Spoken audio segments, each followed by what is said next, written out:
शहाबुद्दीन साहब के जनाजे में जाने का समय नहीं। दिल्ली में पूरा कुंभा पड़ा हुआ है राजघराने का,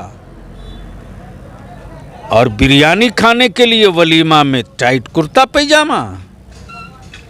ये दुरुखी नहीं चलेगी। जहां लोग ढिबरी जला करके खाना पकाती थी माँ बहन बेटियां, अब वहां कूलर और एसी और पंखा पहुंच गया है। विधानसभा उपचुनाव को लेकर पूरे बिहार में सरगर्मी काफ़ी तेज हो गई है और ऐसे में बिहार के सभी राजनीतिक दलों का निगाह 2 सीटों पर है। विधानसभा उपचुनाव के लिए तारापुर और कुशेश्वर स्थान, जहां पर जदयू अपने उम्मीदवार उतारे हैं, वहीं पर जदयू की ओर से लगातार जो है सभी बड़े दल के जो भी नेता है या फिर ऐसा कह सकते हैं जितने भी MLC है, जो विधान पार्षद है या फिर जो भी विधानमंडल के नेता हैं, वो सब लगातार उनका दौरा कुशेश्वर स्थान में चल रहा है, तारापुर में भी चल रहा है। लेकिन फिलहाल अभी हमारे बीच गुलाम रसूल बलियावी साहब मौजूद है। इन्होंने कुशेश्वर स्थान लगातार जनसंपर्क के अभियान के तहत जो है लोगों से मिलने गए थे और अमन भूषण हजारी जो दिवंगत शशि भूषण हजारी पूर्व विधायक उनके पुत्र हैं, उनके पक्ष में वोट मांगने गए थे। तो सबसे पहले सर आपका स्वागत है, इस वक्त बिरौल में आप आए हुए हैं। आपका बहुत बहुत शुक्रिया जी। आप कुशेश्वर स्थान विधानसभा क्षेत्र की बात करें, बिरौल, अकबरपुर बैंक, बलिया, अफजला, लगभग बल्हा, नोडेगा, कई गांव का भ्रमण किए, तो क्या आपको लग रहा है कि इस बार विधानसभा उपचुनाव में अमन भूषण हजारी का कैसा रहेगा स्थान?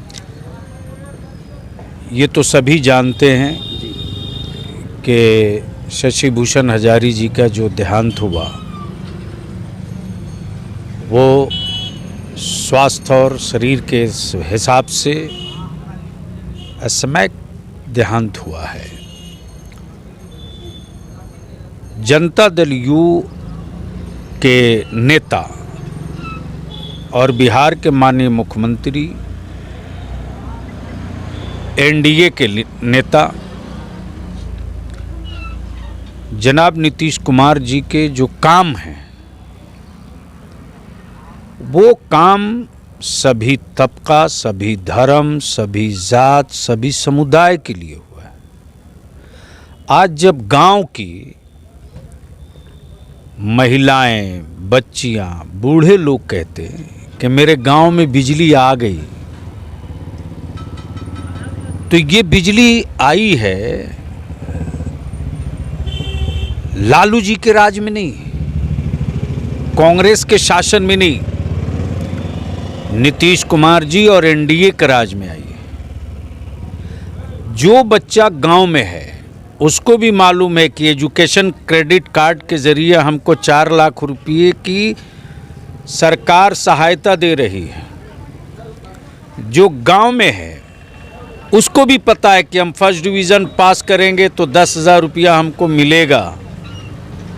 जो गांव में है, अभी जो फ्लड आया, ये तो बाढ़ का एरिया है, कोसी का हमेशा कभी न कभी कहर आते रहता है, लेकिन जो फसल क्षति आपूर्ति मिलती है या जो रिलीफ का काम होता है, इन सारे कामों को जनता के बीच में सराहनीय, अब बगैर किसी बिचौलिए के, तो जो माननीय नेता हमारे श्री नीतीश कुमार जी ने कहा था कि सरकार के खजाने पर पहला हक आपदा प्रभावितों का है, वो यहाँ दिख रहा है। तो मिला जुला करके हमारे विरोधी पार्टियां प्रयास कर रही हैं, और ख़ास तौर से मैं 2 टुक बताऊं कि जिन पंचायतों से मैं घूम कर आया हूं,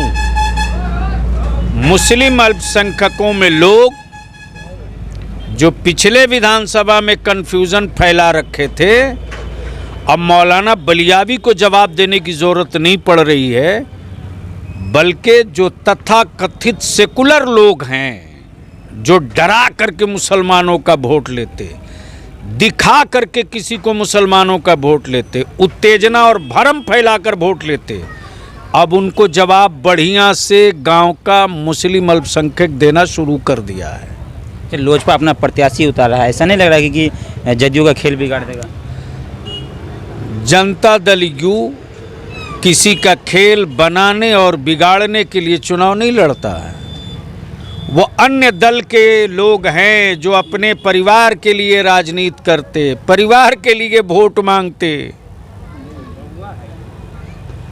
माननीय नेता श्री नीतीश कुमार जी राज्य के विकास के लिए, सेवा के लिए, सद्भाव के लिए, सभी तबके के विकास के लिए, सभी क्षेत्र के विकास के लिए, सभी समुदाय के उत्थान के लिए शासन सरकार चलाते हैं, उसके लिए राजनीति करते हैं। तो जिन लोगों को परिवार से मतलब है, मैं तो आपके चैनल से दो टुक कह रहा हूं कि आरजेडी के लोगों ये तो बताओ ना कि अगर तुम इतने ही सेकुलर हो तो ये बताओ हमको कि बारी सिद्दीकी चुनाव क्यों हार गए, फैयाज साहब चुनाव क्यों हार गए, शहाबुद्दीन साहब के जनाजे में जाने का समय नहीं, दिल्ली में पूरा कुंभा पड़ा हुआ है राजघराने का,